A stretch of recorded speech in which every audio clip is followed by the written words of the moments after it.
Boa noite. Boa noite. Oi, gente. Tudo Boa jóia? noite, galera. Tudo bem? Boa noite, tudo bem? Obrigado pela presença de todo mundo aí no Facebook. Olha que formalidade. Sexta edição. Sexta edição do Papo Numa Kardec. sexta-feira. Numa sexta-feira. Isso é cabalístico. Temas de hoje: reencarnação, que ninguém mais, ninguém menos do que a nossa Vaninha. Dá oi pro Pouca pessoal, experiência. Vânia. Ela tem um livrinho aqui de 74 que ela trouxe pra Eu não tinha inspirar nascido. do livro, E segundo bloco, o que fala, Matheus? Falaremos sobre histórias sobre Chico Xavier. E o que mais? Mortes Prematuras. E fala premeditadas. E por quê?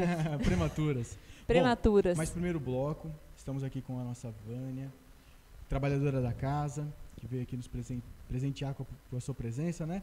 Boa noite, Vânia. Mamãe da Voz voz do Alan. Nossa, segredo revelado. Então, Vânia, pro pessoal que nos assiste, as perguntas que vão sendo colocadas ali no Facebook e no WhatsApp, lembrando, pessoal, que hoje, excepcionalmente, o WhatsApp, para falar conosco aqui, é outro número, 996-22-23-25. E a gente vai colhendo as informações durante o programa. De novo, 17 996-22-23-25. E esse canal tem trazido para nós, independente dos temas que foram abordados nas 5 edições anteriores, vários temas que caem com sinergia com o tema reencarnação. Sim. Com Então, certeza. o que você pode introduzir esse tema para a gente, numa maneira, inicialmente, quem está começando a estudar a doutrina espírita? Eu acho assim, que para começar a falar sobre reencarnação, as pessoas que ou são espíritas iniciantes ou não são, elas têm que entender que reencarnação é um dos pilares do espiritismo. Assim Certo. como Deus, assim como a pluralidade das existências, né? Então a reencarnação é o que faz assim o diferencial. Porque quando eu acredito que eu vivo mais de uma vez, eu vivo de uma forma diferente daquele que acredita que a vida passa e ele morre, é subtraído, ou é levado a, sei lá, A sonolência, a sonolência, ou, Dormir o sono eterno. Se junta a outros, como Inferno algumas, eterno. isso, ou Fico inferno, ou tocando, céu. fico tocando harpa na minha nuvinha o dia Isso. todo. Ou na então nuvem. simplesmente deixa de existir, né? Sim. Tem muita gente Perde que... a consciência e deixa de existir. Quando você acredita em reencarnação, as coisas mudam. Porque aí você é responsável pelos teus atos, porque você entende que você é eterno. Então, o que acontece? Você vive uma existência, você é responsável por todos os compromissos e coisas que você faz nessa existência, você perde o corpo físico, mas continua vivendo do outro lado. E tem a oportunidade de voltar quando for permitido. Eu Então, acho... é uma mudança bem radical para quem acredita em reencarnação e para quem não acredita em reencarnação. Isso tem a ver com a terminologia de quem acredita em ressurreição e reencarnação? Se são parecidos, ressurreição? Isso. Não são parecidos. Ressurreição significa que eu vivo nessa existência, e vou morrer, vou desencarnar. E eu fico esperando em algum lugar, ou no céu, no purgatório, ou em algum outro lugar, e espero a ressurreição, que é um dia que vem o juízo final. Isso é a ressurreição. A reencarnação não é isso. A reencarnação é a oportunidade que a gente tem de renascer de novo, como Jesus falou a Nicodemos. Nicodemos, é preciso que se nasça de novo, né? E ele até indaga, mas como que eu vou entrar dentro do ventre da minha mãe? Aí ele fala, não é dentro do ventre da mãe. O que nasce pela carne é carne, o que nasce pelo espírito é espírito. Mostrando que você teria que reencarnar outra vez. Você nasce como bebê outra vez, de uma outra família ou da mesma família, aí depende. É interessante entrar nessa seara, porque assim, tratar a reencarnação de uma maneira eterna fica até mais fácil. Porém, como que isso acontece lá atrás? Existe um plano para nós reencarnarmos aqui? Existe uma maneira de decidirmos o que vai acontecer ou isso daí é imposta para a gente? quando você, a tua pergunta é quando você vai nascer aqui. Isso, Tá. justamente nessa questão de como renascer novamente, né? Tá. Como reencarnar. É um plano que eu posso seguir ou isso é imposto daquela maneira? Aí depende. Então é assim, a maior parte dos espíritos, como nós, que somos espíritos ainda medianos, espíritos que têm uma certa dificuldade evolutiva ainda, a oportunidade da reencarnação, qualquer coisa que a gente faça aqui, é um ganho para a nossa evolução. Então não tem uma programação muito definida, ou seja, eu posso até ter a oportunidade de escolher o tipo de corpo que eu desejo, o sexo, muitas vezes a família me atrai, né? Então os pais, a mãe pensam de uma determinada forma e eu sou atraída para aquele grupo familiar, né? As coisas que vou passar aqui são as coisas que a maioria passa, porque eu ainda sou um espírito muito ligado à matéria. À medida que eu evoluo um pouco, eu já tenho direito ou permissão, né, ou merecimento de escolher o tipo de corpo, o tipo de família, o tipo de missão ou de experiências que eu vou viver aqui na Terra. Tá? Não sei se eu estou respondendo Olha, eu direito. tenho uma primeira pergunta aqui do pessoal no WhatsApp. Vamos lá. Dá para medir quantas vezes a pessoa reencarna? Não dá para medir, mas não são poucas, são muitas, né? Porque as pessoas falam assim, eu estou muito bem. Eu conheço pessoas que falam assim, eu estou muito bem, nossa, eu já estou muito evoluído, eu não preciso mais reencarnar. Esse daí vai ter que reencarnar muitas vezes ainda, com certeza. Só vou parar de Não falar dá, isso, né? não dá para imaginar quantas reencarnações a gente tem. Porque, na verdade, segundo o Livro dos Espíritos, a gente evolui muito lentamente. Tá? Porque a gente evolui assim, vamos supor, nessa existência, a gente evolui uma área. Porque são muitas áreas que o ser humano precisa evoluir. Sim. Então, a gente evolui áreas específicas. Então, nesse momento, por exemplo, eu sei que você evolui a parte tecnológica. Entendi. Certo? Entendi. Então, você tem ela mais desenvolvida. Então, nessa existência, isso daí evoluiu mais nesse momento para você. Você pode ter um filho que, para ele, isso daí não é uma coisa importante.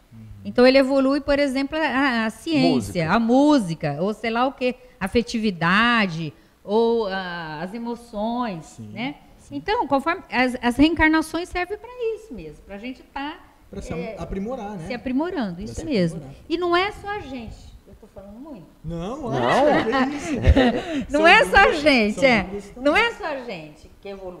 A gente ajuda, um dos grandes objetivos da reencarnação é para a gente ajudar a humanidade a evoluir. Porque eu não evoluo A gente evolui em sozinha. blocos, você A quer gente dizer? evolui junto. Né? É mais fácil evoluir em conjunto? Esse é o grande objetivo, sim, com certeza.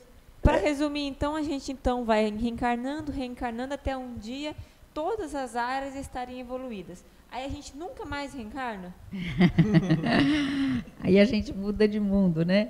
Porque os espíritos falam assim que o planeta Terra ainda é um planeta de provas e expiações. Então a gente passa a habitar outros planetas, né? Planetas mais superiores, né? Sim.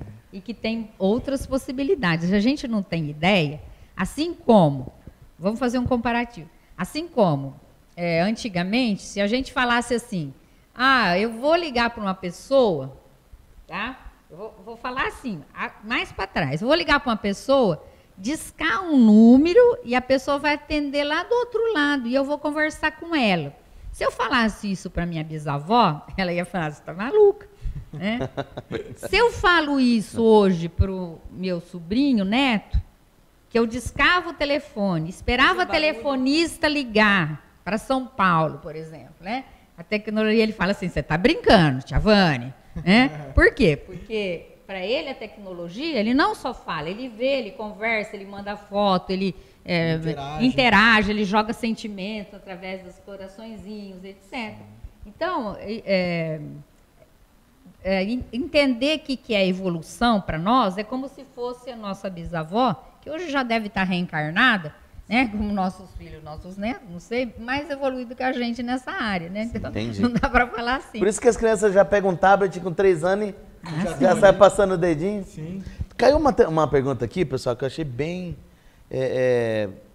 pertinente. Olha só, eu tenho esse problema às vezes. Sou espírita e meus parentes de outras religiões me pedem para provar que a reencarnação existe. Nunca sei o que dizer. O que devo dizer a eles? Eu Sabe, diria, olha- eu diria que, olha, existem estudos, principalmente os norte-americanos, que já provaram milhares de crianças que lembram com requintes de crueldade Sim. a vida passada. Sim, outra coisa são os talentos. Como você explica que uma criança que nasce numa família pobre, sem instrução, consegue falar uma língua fluentemente aos 4 anos de idade, entendeu? Ou tocar Ou piano. tocar piano. Eu acho que quando uma pessoa ela realmente interessa pela reencarnação, ela não precisa de provas, ela vai atrás, ela estuda, e a própria capacidade de juntar 1 mais 1 igual a 2, raciocinando, chega que a única explicação lógica para as diversidades de dores, de alegrias, de riqueza, de pobreza. Ah. Quando alguém nos coloca a prova para que prove para ele, Entendi. é como se eu dissesse assim, eu sou tão especial que eu quero que um espírito venha aqui e me prove que o espírito existe. Então vamos lá, já que o negócio é prova, o tema é prova. Precisa provar que Deus existe? Eu acho que é sentimento nesse momento. É. Né? A reencarnação É diferente. prova a bondade de Deus?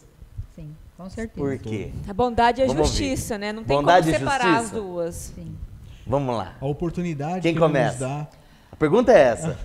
Olha, Se muito o tema é vasto. prova, gente, pessoal, prova. A reencarnação existe, como chegou aqui pra gente. Como que eu provo? Então vamos dar um passo antes. Como que eu provo a existência de Deus? Isso não precisa. Quem acredita em Deus, Acredita. acredita. Até aquele que diz, sou ateu, graças a Deus. É só ateu, tira o piloto do avião. Então, segundo ponto, reencarnação. Até que ponto o dogma, a explicação, o que vocês quiserem dizer, a prova da reencarnação confirma a bondade e a justiça de Deus. Começando pela Otinha. Vamos Eu lá. acho que a gente tem que pensar, primeiro, dar uma diretriz para o pessoal que está lá, como é que eles vão buscar, então, referências de livros ou de pesquisas que eles possam, quem se interessa, buscar isso. A gente tem no Brasil Hermínio Miranda, que tem um livro bem bacana, que é 50 casos de reencarnação. Para ter ideia, ele pegou, acho que 2 casos de digital, ele pesquisava marcas e símbolos no corpo. Teve um caso no Nordeste que a última existência dele foi na Segunda Guerra Mundial. Naquela época não era padrão tirar digital de todo mundo, mas ele tinha. E a digital era exatamente igual a esse cara do Nordeste, que reencarnou 50 anos depois e tinha lembrança da Segunda Guerra Mundial. Então, a gente tem... E ele comparou marcas do corpo com as lembranças e via que algumas marcas eram de mortes trágicas. A gente tem vários estudos aí. Como é que chama aquele cara dos Estados Unidos, gente, que tem reencarnação e vida? Eu não vou lembrar o nome dele, um cientista que pesquisou lá na Índia, que é muito comum as crianças lembrarem. Então, ele pegava uma criança que lembrava, por exemplo, de 50 facadas. No atestado de óbito tinha os locais das facadas. E a criança tinha 50 marcas no corpo exatamente onde tinham as facadas. Tem as lembranças de outras vidas, igual o Matheus falou. Agora, para que, então, que existe reencarnação? Para que a utilidade disso? E como é que isso prova a justiça de Deus? Olha, para você explicar para uma mãe, eu acho que para a mãe é muito difícil, que o filho dela, com 2 anos, não vai andar, que o filho dela, com 2 anos, está com câncer, que a situação é muito difícil, que o filho dela mal começou a existência, está passando por uma dor tão terrível, que muita gente, às vezes, comete muitos crimes e não vai passar por isso, é muito difícil. Para explicar para uma mãe. Agora, se a gente colocar como é que Deus, que é um pai tão bondoso, tão generoso, faria isso com uma pessoa que mal começou a viver? Vaninha, Você que é mãe. prova da justiça. Eu acho que Por que um filhinho nasceu assim? eu acho que a reencarnação é a maior prova de Deus. Eu não consigo conceber Deus se eu não acredito em reencarnação. Porque nós aqui vivemos, vamos imaginar a vida nossa espiritual como sendo uma vida nossa de uma existência. Então, Tá, eu numa só tenho uma vida escola, eu vou para a escola e eu sou testado. Eu entro, eu estudo, se eu não for bem, eu repito. E assim é tudo, não é só na escola, em todas as circunstâncias da vida. Até se você tem uma namorada e você não se dá bem, quando você vai arranjar outra, né? Você vai pensar, você vai analisar se é essa mesmo que você deseja. Então, tudo na vida são testes e provas para nós, não somos? Deus seria até injusto, como ela falou, se mandasse para mim um filho com problema e depois, no mesmo lar, um filho saudável. Onde está a justiça divina aí? Então, a reencarnação, ela nos mostra, isso assim, falando rapidamente, porque Mas a e quem gente faz acredita? estudos aprofundados sobre isso, né? Que a justiça divina existe. Acontece que nós não estamos todos no mesmo degrau de evolução. Então, enquanto eu preciso passar por determinadas coisas, por exemplo, dores físicas, o outro já estão numa fase de passar dores emocionais. E assim por diante, até chegar num ponto que as dificuldades não os atingem.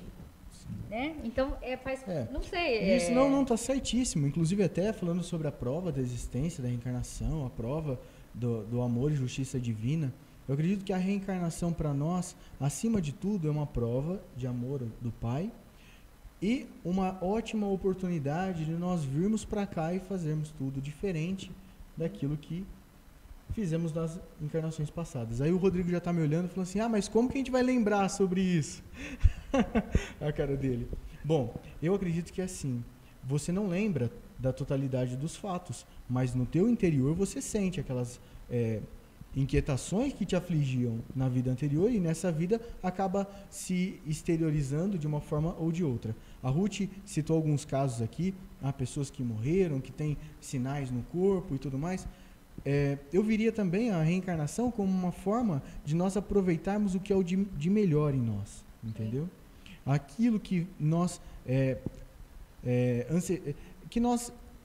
temos de mais fundo no nosso coração para melhorar não só a nossa existência, como a dos outros.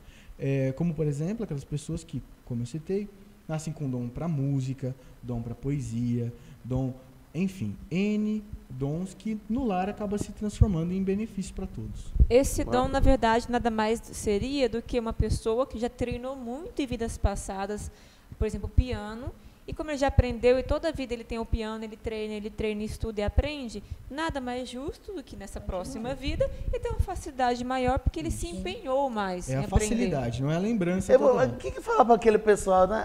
Você é espírita, né? Não, eu estou tentando, estou estudando. O que eu fui na minha vida passada? O que eu respondo? Ele tem que se avaliar. Exatamente o que é hoje, né? Ele tem que se avaliar o que ele é hoje. Então, não fui um atleta. Não. O Gustavão, que não está aqui hoje o Gustavão está de voz da além, né? Se ele tivesse aqui, eu falava, Gustavão, mas eu vou te falar. Você deve ter sido aqueles soldados romanos, fortão, né? Grandão, né? Eu, com certeza, não fui. Mas, geralmente, a pessoa imagina assim, que nunca foi uma coisa ruim. Todo mundo quer ser uma coisa boa. Sim. Até nessa existência. A gente se engana muito bem, né? Sim. Mas uma maneira da gente avaliar isso daí é o seguinte, fazer uma análise fria mesmo. E muitas vezes a gente vem até com algumas qualidades toldadas para que a gente possa desenvolver outras. Você entendeu? Você quer dizer que eu posso vir, eu posso ser um pianista, mas de repente eu nasço com os dedos atrofiados. Eu vou contar uma história, né? O Eurípides Barçanufo, para quem não conhece, foi um espírita muito importante, né, aqui no espiritismo brasileiro. Então, ele foi contemporâneo do Chico? Não, ele viveu um pouco antes. Um pouco antes? Um pouco antes, né? Então, o que aconteceu? Como ele era um espírito europeu, e naquela época que ele reencarnou, o Brasil, as pessoas que eram voltadas para estudo, assim, queriam se formar, eles se formavam na Europa, eles não se formavam aqui no Brasil. Então, ele tinha medo de reencarnar-se e, logo que ele tivesse na idade do estudo, porque ele tinha uma aptidão muito grande, era muito inteligente, ele tinha medo de ir para a Europa e falar, eu vou ficar por aqui porque aqui era muito melhor. Isso antes dele reencarnar? Isso antes dele reencarnar. E ele tinha medo. Então, o que ele fez? Ele solicitou à espiritualidade que tivesse uma reencarnação, porque ele vinha preparado para embasar o espiritismo aqui no Brasil. Então ele veio, né, do Chico. Um dos grandes precursores, né, do espiritismo. Então ele chegou aqui e pediu para a espiritualidade, olha, eu queria fazer uma reencarnação como um homem simples. Simples. Isso. Então ele trabalhou 40 anos reencarnado aqui na Terra, aqui no Brasil, trabalhando no sítio, na roça. Lavrador. Para conseguir ter amor à terra. Amor às coisas simples, amor às coisas pequenas e as coisas assim da terra brasileira. E aí não querer ir para a Europa. Desencarnou com a mentalidade de um homem simples. Por quê? Porque o cérebro dele, físico, não dava possibilidade para ele ter expansões como ele tinha como espírito. Entendeu? E aí ele desencarna e volta depois como Eurípides Barçanufo. A próxima existência dele foi de Eurípides Barçanufo, que foi um grande homem. Vocês que pesquisam na internet para saber que quem foi Eurípides Barçanufo. Tem um livro muito bacana, chama Eurípides, o Homem e a Missão, que é muito bacana, compensa ler. Muito gostoso. Você senta e lê ele numa sentada. Ele montou escolas, né? Então, era uma pessoa que estava preparada, era um espírito muito consciente, né? Mesmo passado pelo esquecimento, ele reencarnava e tinha consciência daquilo que ele estava passando. Entendeu? Da nova existência dele. Então, a gente muitas vezes solicita uma reencarnação, mas eu preciso ter méritos para solicitar? Então, no Consolador, o Emmanuel fala que é o seguinte, a grande maioria de nós, a gente é muito nublado ainda, a gente vive ainda como sonâmbulo na vida.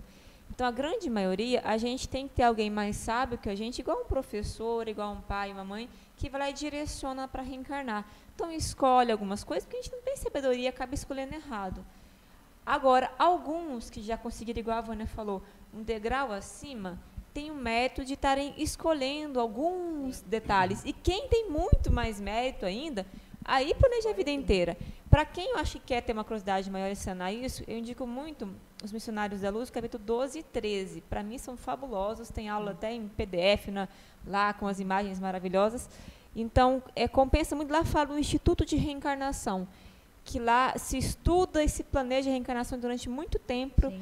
E aí vê como é que está a questão física. Muita gente acha que a doença é um pecado, uma punição. Lá, por exemplo, mostra vários casos de doença que a pessoa pede para vir com um defeito, para que ela fique mais tempo preocupada com a busca pela saúde do que com coisas cotidianas e acaba se perdendo. Por exemplo, material, por exemplo. Isso. Uma senhora chega lá e pede e acha que o corpo dela está muito bonito.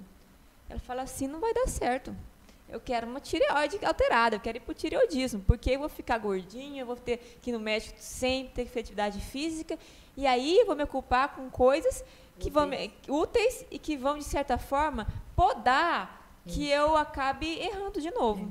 No livro Transição Planetária, do Manuel Filomeno de Miranda, ele trata também da reencarnação de espíritos muito evoluídos no planeta Terra. Então, ele trata de como foi feita a reencarnação desses espíritos. Transição Planetária. Transição Planetária. É o livro do Manuel Filomeno de Miranda. Quem quiser ler, é muito interessante. Nós discutimos isso no primeiro Sexta com Kardec. Né? Material lá. Eles falam que eles não escolhem corpos bonitos, e sim corpos saudáveis. Sim. Então, assim, a gente às vezes pensa, nossa, o espírito evoluído vai ser lindo, pode né? Pode ser que sim, pode ser que não. Assim, a gente ama o Chico, né, gente? Mas vamos Facebook e WhatsApp, galera. Vamos lá. Os médiums podem ver cenas da encarnação passada? Depende do mérito, depende da mediunidade, depende do mérito. Depende por quê. E para quê? Qual a utilidade disso? A gente acha que ver uma encarnação passada vai ajudar. Se fosse ajudar, a gente já nascia lembrando. Se a gente nasce esquecendo, porque tem um motivo útil. O esquecimento. Qual é o motivo útil? Vamos lá. Esquecimento. Por que a gente não lembra o que eu fui na vida passada? Então, peraí, antes de falar disso, deixa eu falar do médium, né? Às vezes há necessidade, eu não vejo muita necessidade, como a Ruth falou, da gente entender o que foi na outra existência. Porque se a gente se avaliar um pouco, porque a gente evolui. Então, se a gente se avaliar, a gente sabe os problemas que a gente tem e sabe onde a gente precisa trabalhar esses problemas. Mas no jornal tem um anúncio lá, médium forte, fala sobre vidas passadas. Ele pode falar muita coisa, ele pode falar muita coisa, mas eu não sei de que utilidade teria para a pessoa no íntimo, se ela se autoavaliar, né? Se ela fizer um exame de consciência, ela vai entender onde estão os pontos fracos dela. É isso que ela precisa trabalhar. E outro ponto também, Vânia, não querendo te cortar, mas já te cortando, mas se eu lembrar dos meus problemas ou das dificuldades que eu tive lá, talvez aquilo ali eu posso corrigir nessa vida, mas não corrigir de forma certa ou não corrigir de forma definitiva, né? Sim. Eu posso... E aqueles falar, casos de hipnose, regressão de vidas passadas? Que traz Como esse algumas processo coisas, aí? traz algumas coisas. Traz mesmo? Porque quando a gente reencarna, a gente traz toda a bagagem da gente. Assim, quando a gente desencarna e vai para o mundo espiritual, a gente leva a bagagem da gente. Isso. Se ela vai ser descoberta, ou se a gente tem um trauma lá, em outra existência, que precisa ser resgatado, os espíritos permitem que isso venha à tona. Mas isso precisa ver a utilidade disso. Lembrando que não é só porque nós renascemos, nós reencarnamos, que nós deixamos de ser quem a gente foi, entendeu? Sim, então, com certeza, isso Sim. tudo tá posto no nosso subconsciente e pode ser trazido de uma maneira ou de outra, né? E vamos lembrar que essa hipnose para regressão, ela deve ser utilizada em ambiente terapêutico. E quem vai num cara Sim. só para fazer regressão, toma muito cuidado. Porque ele vai se prender lá e pode dar um trauma muito pior. Eu tenho uma amiga que regrediu no momento do suicídio. Ela fala que foi a pior coisa que ela fez na vida dela foi regredir. Porque ela foi bem na hora que ela morreu por suicídio para afogamento. Então é o seguinte, se os nossos amigos que estão nos assistindo estão pensando em fazer uma regressão, uma sessão terapêutica de regressão de vidas passadas, qual o conselho que você dá, Que Vânia? tenha um bom instrutor, uma pessoa capacitada e que seja profissional nisso. Não pode escolher uma pessoa, por quê? Porque você vai voltar mesmo, né? Então isso daí... O ideal é não lembrar? Ou só um profissional Por vai que poder você perguntou atestar isso daí, né? Por que o esquecimento? Então, quando a gente... nós estamos lá no mundo espiritual e nos programamos para reencarnar, por que é a necessidade desse esquecimento? Para ganho nosso. Graças a Deus, a providência divina é tão providencial que ela faz com que a criança, quando ela nasça, ela tenha um esquecimento. É como se fosse assim, a mesma coisa quando a gente desencarna. Quando nós desencarnamos, nós ficamos um período em perturbação espiritual. Quando a gente reencarna, é a mesma coisa, só que esse período é mais longo. Então, os espíritos comentam que em todos os lugares que há reencarnação, existe um período de infância. E esse período de infância, ele é maior ou menor. Eles falam que aqui na Terra, o período de infância ainda é muito grande e a criança ainda é muito infantil, muito dependente, né? Atordoada, vamos falar assim, né? Ela fica muito tempo sem assumir os seus compromissos, vamos falar assim, espirituais. Então, por que a gente esquece? Por que a gente esquece? É providencial esse esquecimento, porque na primeira infância nós aprendemos muitas coisas. Isso já cientificamente é comprovado, isso, que na primeira infância a gente se recondiciona, a gente se aprende com os pais, se reconstrói, aprende com os pais. Isso é super importante na reencarnação. Então, a presença dos pais e dos professores nesse momento, da família, do avô, do cuidador, né? Por quê? Porque nesse período de esquecimento eu aprendo tudo. Quando eu vou para a adolescência, eu começo a lembrar as minhas aptidões das existências passadas. E aí eu tenho a escolha do meu par amoroso, eu tenho a escolha da minha profissão, daquilo que eu gosto, por exemplo, você falou da música ou da leitura, né? E quando eu entro na fase adulta, é quando eu assumo as minhas responsabilidades daquilo que eu planejei lá para trás. E até as manias. Até as manias, Bom, pessoal, a Voz do Além está nos dizendo que precisamos encerrar o primeiro bloco. Nossa, já? Para trocar a fita, igual no Pinga Fogo, lembra? Trocar a fita. E dentro de 5 minutos a gente volta, lembrando, 996-22-23-25 é o Zap. E a gente volta no segundo bloco para falar de curiosidades da vida do Chico Xavier e mortes prematuras. Com esse caos que teve agora no Rio São Francisco, com o ator Domingos Montanher. A gente volta já, tá bom? Volta já. Até mais, pessoal. Até mais, pessoal. Até daqui a pouco. Até mais.